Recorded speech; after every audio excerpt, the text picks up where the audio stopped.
Karakter itu terwujud karena pembiasaan. Yang kedua karena keteladanan. Yang ketiga karena kerjasama antara 3 sinergi. Satu, siapa siswa-siswanya yang dibangun. Iya, makanya PAIS berkarakter ini membangun lembaga pendidikan bagaimana bisa berinovasi tapi tidak meninggalkan karakter-karakter, tidak meninggalkan pembiasaan yang baik. Iya, gitu. Inilah yang namanya membangun karakter karena pendidikan agama itu multidimensi, dimensi dunia, dimensi akhirat, pendidikan mental. Iya, sehingga anak-anak itu dibangun menjadi mental yang bagus, mental yang kuat, bukan mental yang cengeng. Guru-guru memang harus membangun pola pikir yang positif pada anak-anak.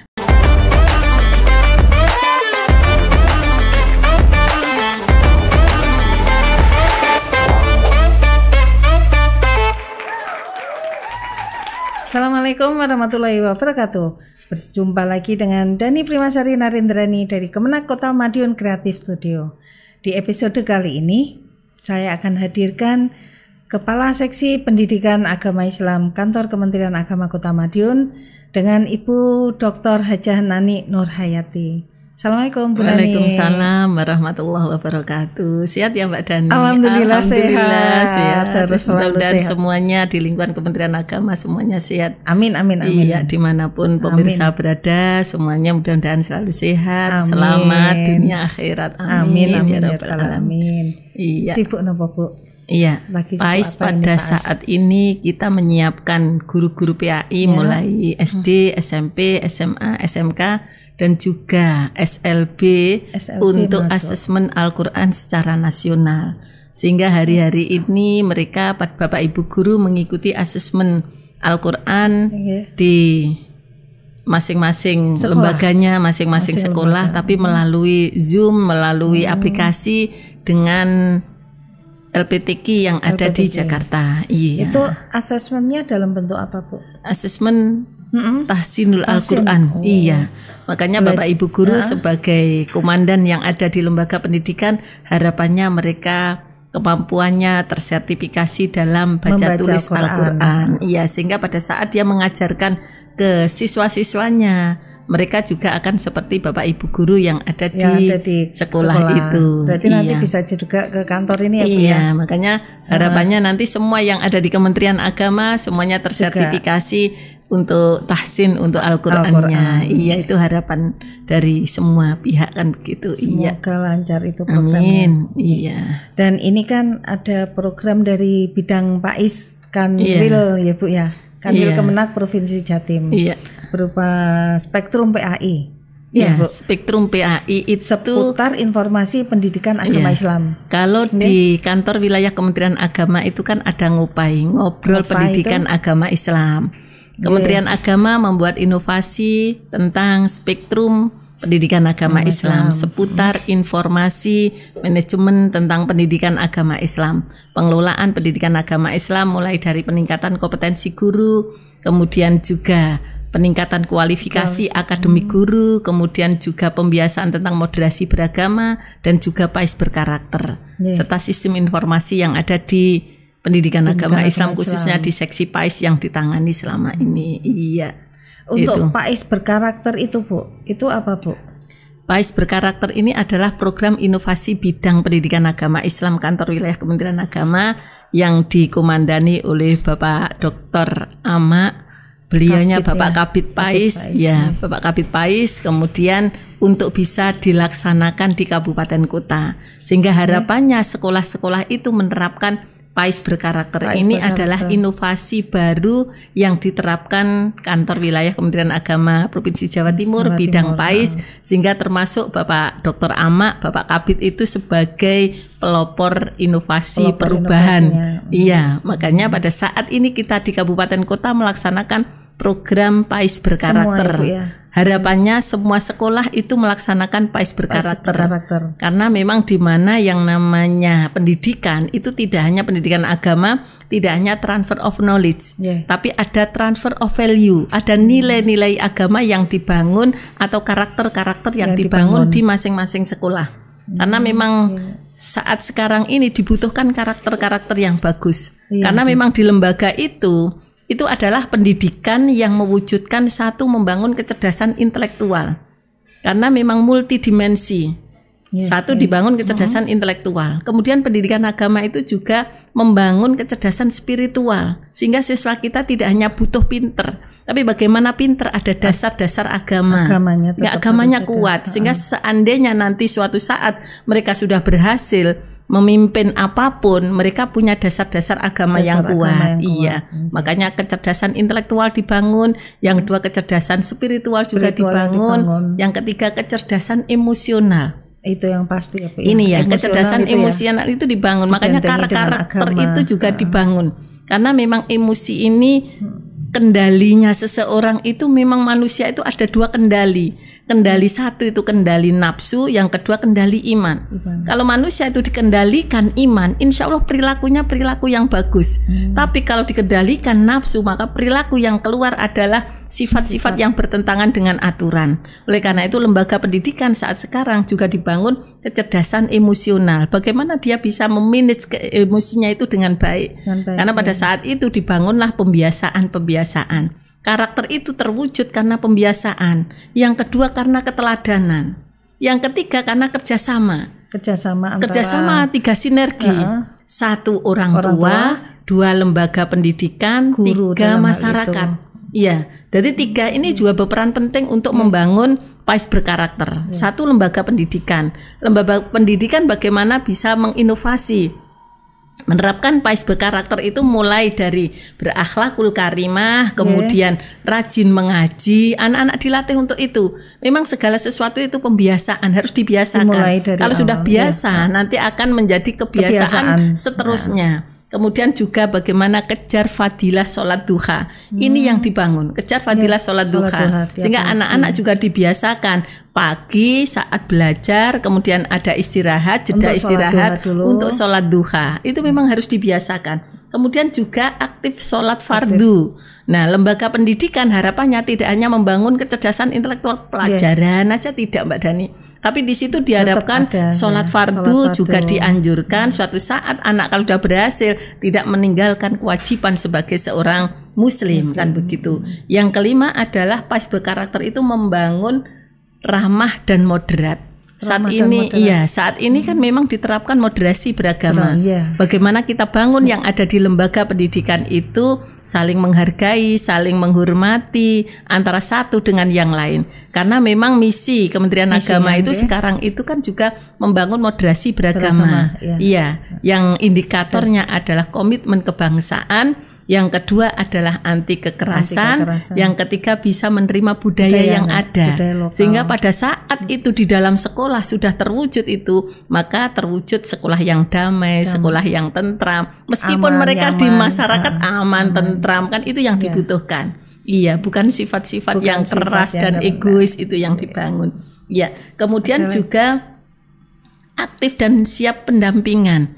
Semuanya membuka open minded, pemikirannya apapun masukan dari siapapun kalau itu baik untuk sekolah maka tentunya akan diterapkan. Iya, karena memang ini adalah dalam rangka mewujudkan sekolah-sekolah yang berkualitas, sekolah-sekolah yang berkarakter. Kemudian juga kreatif dan inovatif. Bapak Ibu guru harus membangun anak-anaknya menjadi yang kreatif dan inovatif. Ya, karena menumbuhkan inovasi. Karena memang puncak keilmuan seseorang itu tidak hanya dari otaknya saja, tapi ada kreativitas yang lainnya. Kecerdasan yang dibangun itu ada yang hard skill, ada yang soft skill. Hard skill memang dibangun di lembaga pendidikan itu adalah kecerdasan di otak. Tapi soft skillnya juga dibangun. Soft skill itu bagaimana tanggung jawabnya, bagaimana dia saling menghargai, menghormati, disiplin, tanggung jawab. Inilah yang dibangun. Mengajarkan ke anak-anak itu. Penting itu, Bu. Iya, makanya suatu saat mereka akan jadi orang dan hidup di masyarakat bisa menerapkan tanggung jawab yang bagus, disiplin yang bagus, kerja keras, kerjasama dalam tim. Iya, makanya suatu saat mereka bisa merangkul, bisa bekerja dan tidak saling menjatuhkan dan lain sebagainya. Inilah yang dibutuhkan. Kemudian juga terus berprestasi. Artinya apa? Lembaga pendidikan itu tidak hanya membangun intelektualnya, spiritualnya. Dari beberapa kecerdasan itu mereka juga dibangun prestasi dari kecerdasan masing-masing. Anak-anak yang mereka cerdas di intelektualnya biasanya kan ke olimpiade dan lain sebagainya. Lah kalau yang tidak, yang mereka kecerdasan di yang lainnya kan ada 8 kecerdasan yang harus dibangun. Masing-masing anak itu ada yang punya kecerdasan linguistik, bicaranya banyak. Suatu saat mereka akan menjadi narasumber besar, narasumber hebat, bahkan jadi seperti apa yang di masyarakat itu tidak harus di akademik itu dia nomor 1, tapi bisa jadi dari yang lainnya.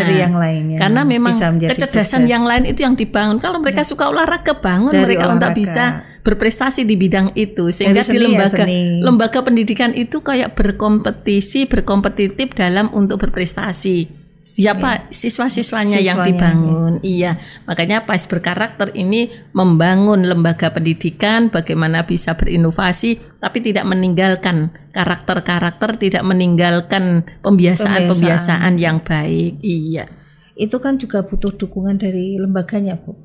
Nah, itu gimana untuk menumbuhkan dukungan dari lembaga tersebut? Karena kan otomatis ini kan tugas dari guru agama Islam. Memang yang namanya lembaga pendidikan itu kan ada yang namanya manajemen.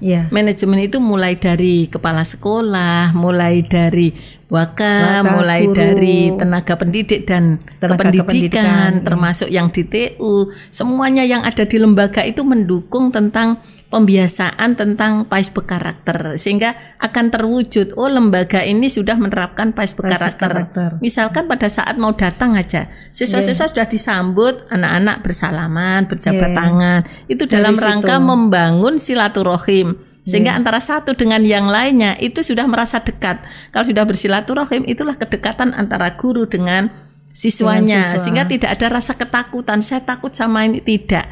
Makanya di situ adalah awal dari silaturahim pada saat datang. Kemudian begitu sudah masuk di lembaga pendidikan, mengawali untuk pembelajaran itu dengan doa. Makanya ada rajin mengaji. Sehingga pada saat itulah dimulai karakter-karakter yang akan dibangun dalam lembaga pendidikan. Memang ada yang namanya kurikulum, ada yang namanya hidden kurikulum. Kurikulum itu kalau hidden kurikulum itu tidak tertulis tapi diterapkan. Jadi pembiasaan yang baik itu tidak tertulis di kurikulum tapi diterapkan di lembaga pendidikan itu. Misalkan dalam lembaga pendidikan itu kan tidak tertulis anak tahfidz Quran, tidak, tetapi diterapkan di situ. Makanya ada pembiasaan. Sekolah-sekolah sekarang itu sudah menerapkan, anak SD sudah juz 30, hafal juz 30 dibangun. Ada yang sampai 2 juz 30 sama juz 1 kan begitu. Inilah yang namanya hidden kurikulum. Tapi di kurikulum kan saat sekarang kan memakai tidak target kurikulum harus tahfidz Quran, tidak, tetapi di lembaga pendidikan itu dibangun seperti itu. Berarti itu memang peran gurunya. Inovasi yang ada di lembaga itu. Makanya ada sekolah-sekolah dasar itu yang sudah menghafalkan Asmaul Husna gitu. Kemudian surat-surat pendek dibiasakan tiap hari. Karena kecerdasan anak itu kita kan tidak akan tahu. Mereka itu dengan mendengarkan dia bisa dengan pembiasaan dia akan hafal. Meskipun mungkin belum bisa baca Quran, tapi karena pembiasaan akhirnya bisa. Makanya pada saat awal itu ada surat-surat pendek yang harus dibaca, maka itulah yang dibangun agar mereka itu bisa target hidden kurikulumnya untuk sekolah yang ternyata menghafalkan Quran juz 30 bisa terjadi. Gitu. Inilah yang namanya membangun karakter. Karena pendidikan agama itu multidimensi, dimensi dunia, dimensi akhirat. Dimensi dunia itu adalah bagaimana kita untuk bisa mengantarkan anak-anak bisa sukses untuk bahagia dunia. Tetapi tidak lepas itu ada tanggung jawab nilai-nilai yang harus dibangun untuk dimensi akhirat. Makanya guru-guru agama itu membangun dua, dunia dan akhiratnya, mengantarkan anak untuk sukses, untuk berprestasi, tapi di sisi lain juga akan membangun bagaimana kebahagiaan akhirat yang akan dibangunnya nanti. Itu tugas seorang guru agama Islam. Iya, karena memang pilihan. Kalau kita sudah siap jadi guru bagaimana kita siap? Kita harus siap membangun anak-anak itu dalam hal kecerdasan intelektualnya, kecerdasan spiritualnya, kecerdasan emosionalnya, dan kecerdasan sosialnya. Ini yang dibangun. Makanya pada saat membangun kecerdasan intelektual, di sekolah itu semua pelajaran kan diajarkan. Itu dalam rangka membangun kecerdasan intelektual.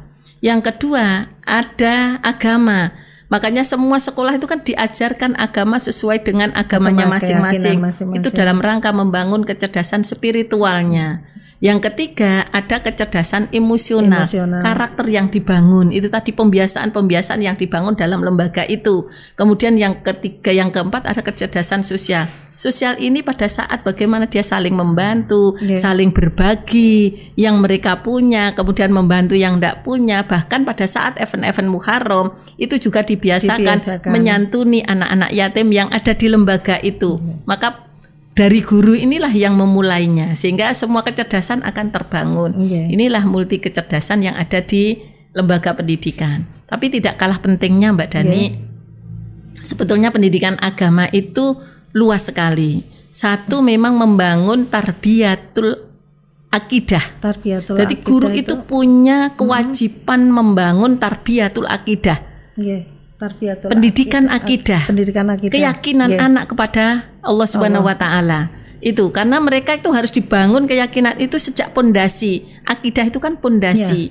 Kepercayaan itu pondasi. Makanya anak-anak sudah diajarkan asyhadu alla ilaha illallah wa asyhadu anna muhammadar rasulullah. Ini membangun pondasi keyakinan. Makanya ada tarbiyatul akidah. Guru pendidikan agama yang kedua punya tugas tanggung jawab membangun tarbiyatul ibadah. Pendidikan ibadah. Melatih anak-anak untuk sholat, melatih anak-anak untuk ngaji, melatih anak-anak untuk puasa, bahkan ada melatih mereka untuk bisa manasik haji. Ya, ini semuanya dibangun dalam rangka tarbiyatul ibadah. Yang ketiga adalah tarbiyatul akhlak. Maka dengan pendidikan PAIS berkarakter ini membangun akhlak-akhlak yang bagus. Akhlak sesuai yang dicontohkan oleh Rasulullah Sallallahu Alaihi Wasallam. Sabar, kemudian menerima, ikhlas. Ini yang dibangun. Maka pembiasaan-pembiasaan yang baik, tarbiyatul akhlak. Kemudian guru pendidikan agama juga membangun tarbiyatul jasadiyah, pendidikan mental. Sehingga anak-anak itu dibangun menjadi mental yang bagus, mental yang kuat, bukan mental yang cengeng. Soalnya anak-anak sekarang itu kan maunya yang enak-enak, tidak mau yang susah-susah, kasih PR banyak mengeluh. Makanya anak-anak itu harus dibangun untuk menjadi sukses, itu harus menjadi anak-anak yang kuat, bukan anak-anak yang lemah. Sehingga pada saat diberikan kepercayaan, karena memang pada saat kita memberikan informasi apapun, kalau anak tingkat dasar itu miliaran kecerdasan yang ada di otak. Tapi sekali dibentak 1 miliar kecerdasan itu akan runtuh. Makanya pada saat itu anak-anak pada saat tingkat dasar jangan pernah mendidik itu dengan bentakan, dengan keras. Karena anak akan menjadi anak yang minder. Apalagi guru tingkat dasar ini harus dibangun, mereka harus sabar, harus memotivasi, bagus. Misalkan ada salah, nggak boleh begitu, besok nggak usah diulangi, itu sesuatu yang jelek kan begitu. Zaman kita ya Bu ya. Iya, makanya sekarang itu dibangun seperti itu, karena tingkat dasar itu membangun bagaimana mentalnya mental yang bagus. Karena kalau anak itu dalam tekanan, dimarahi, ditekan dan sebagainya, anak menjadi takut. Kalau anak sudah menjadi takut, dia tidak mau sekolah, itu bahaya. Makanya kalau ada wali murid dan lain sebagainya, kok anaknya tidak mau sekolah, harinya misalkan hari apa, itu pasti ada ketakutan salah satu mata pelajaran dan lain sebagainya. Makanya itulah harus dibangun motivasi, pembelajaran yang menyenangkan. Makanya saat sekarang itu ada deep learning, itu pembelajaran yang menyenangkan, pembelajaran yang mendalam, sehingga anak-anak itu tidak tertekan. Belajar itu sudah nyantai, tapi dia menguasai semuanya dengan cara-cara yang baik. Itu. Kemudian ada tarbiyatul fikriyah. Makanya di sini dibangun pola pikir yang positif. guru-guru memang harus membangun pola pikir yang positif pada anak-anak. Makanya biar anak-anak itu berpikirnya tidak berpikir negatif aja pada orang lain. Tapi kalau gurunya sudah mengajarkan yang negatif, itu begini seperti provokasi, bahaya itu. Makanya harus membangun pola pikir yang positif, siapapun itu. Makanya anak sudah dibekali tarbiyatul akidah, tarbiyatul ibadah, tarbiyatul akhlak, tarbiyatul jasadiyah, tarbiyatul fikriyah. Insya Allah kecerdasan intelektualnya bagus, kecerdasan emosionalnya bagus, kecerdasan spiritualnya bagus, dan kecerdasan sosial bagus. Kalau akan jadi pemimpin-pemimpin yang hebat. Iya. Dan itu Mbak Dani. Dan harapannya anak-anak juga bisa menerima semua itu. Iya. Gitu, Bu. Iya. Terlebih di zaman sekarang ini. Iya, itu harapan dari semua lembaga pendidikan dan kita yang ada di Kementerian Agama, bagaimana mewujudkan perdamaian dan ketenangan, kerukunan antar umat beragama. Iya. Dan saat ini yang perlu juga didukung kan guru-guru agamanya ya Bu ya. Iya. Memang guru agamanya itu tadi harus multidimensi, multi kecerdasan. Tugas guru sekarang memang lebih berat. Yang perlu dikuatkan itu adalah tarbiyatul akidah, tarbiyatul ibadah, tarbiyatul akhlak, tarbiyatul jasadiyah, tarbiyatul fikriyah. Iya betul. Iya, tarbiyatul fikir, pola pikir itu.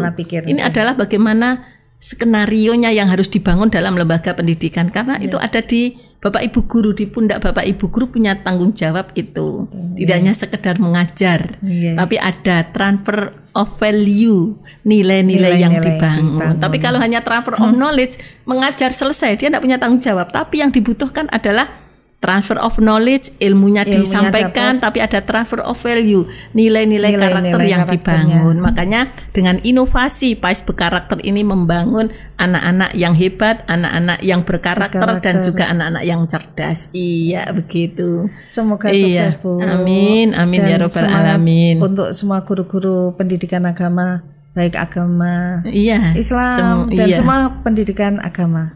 Karena tugas kita juga membangun karakter siswa anak dari sejak dini ya Bu ya. Mewujudkan Indonesia emas. Indonesia emas.